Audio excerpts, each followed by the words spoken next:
सम्पूर्णमा जय मङ्गल अनि नमस्कार।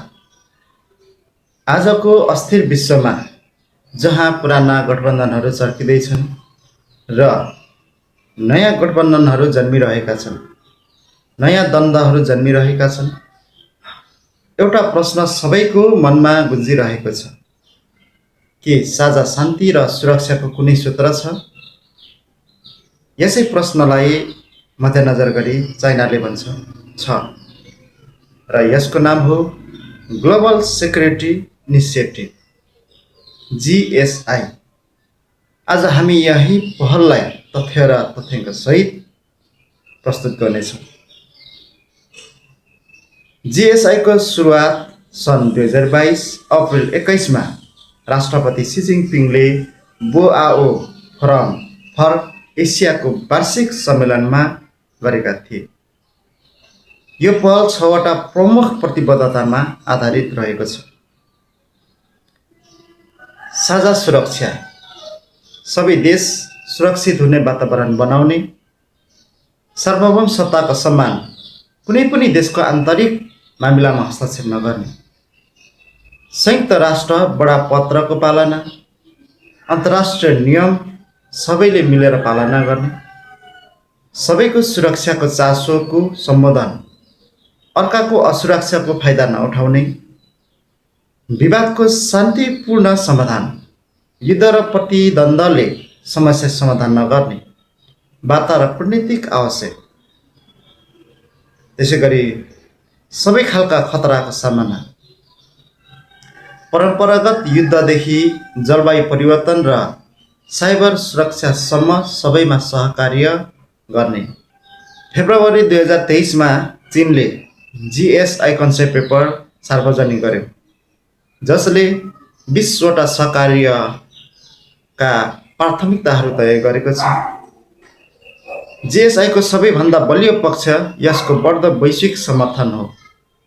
हालसम्म 130 भन्दा बढी देश र क्षेत्रीय तथा अन्तर्राष्ट्रिय संस्थाले जीएसआईलाई स्वागत र समर्थन गरिसकेका छन्। यो पहल 140 भन्दा बढी द्विपक्षीय र बहुपक्षीय सहयोग दस्तावेजहरूमा समावेश भइसकेको छ। रुस, पाकिस्तान र इन्डोनेसिया र ब्राजिल जस्ता देशहरूसँग चीनले जीएसआई कार्यान्वयनमा महत्त्वपूर्ण सहमति हासिल गरिसकेको छ। दक्षिण एसियामै पनि हेर्ने हो भने जीएसआईले छोटो समयमै उल्लेखनीय प्रगति गरेको छ। पाकिस्तान नोभेम्बर 2022 मा सामेल भएको थियो भने श्रीलङ्का अक्टोबर 2023 मा, मालदिभ्स जनवरी 2024 मा र बङ्गलादेश मार्च 2025 मा यो पहलमा सहभागी भएका छन्।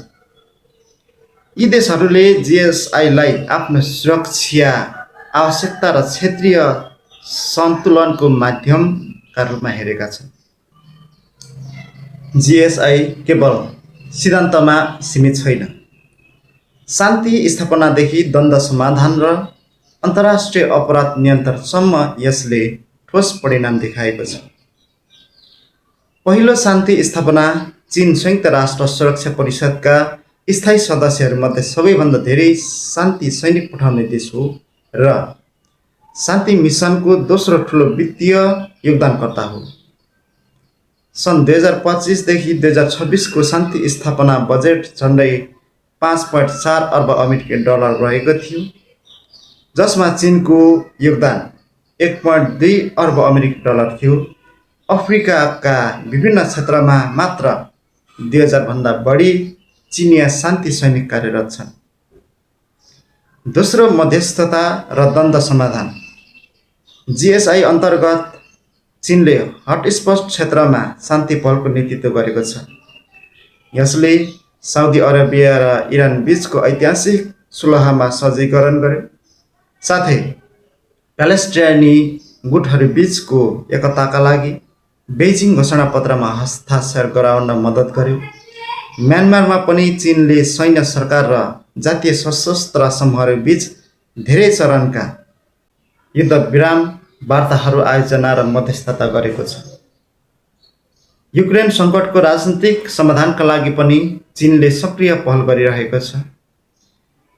त्यसैगरी इरान, इजरायल, अमेरिका बीचको द्वन्द्वलाई पनि समाधानको लागि चाहिँ चाइनाले महत्त्वपूर्ण भूमिकाहरू निर्वाह गरिरहेको छ।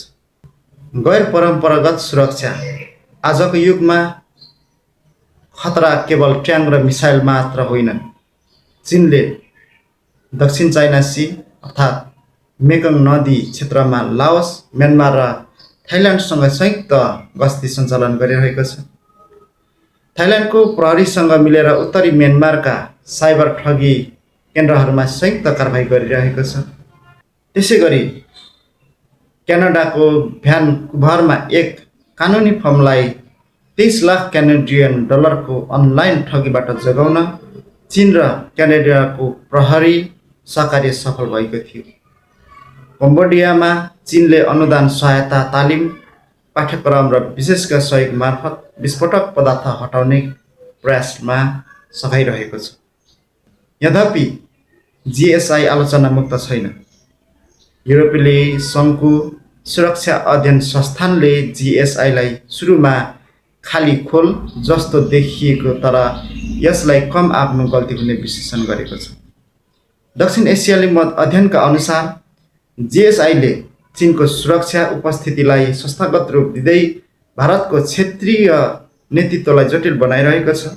बङ्गलादेशको पहिलो पनडुब्बी आधार निर्माणदेखि मालदिभ्ससँगको पहिलो सैन्य सहायता सम्झौता चीनले जिएसआई मार्फत आफ्नो सुरक्षा सम्बन्धलाई संस्थागत गरिरहेको विशेषज्ञहरू बताउँछन्।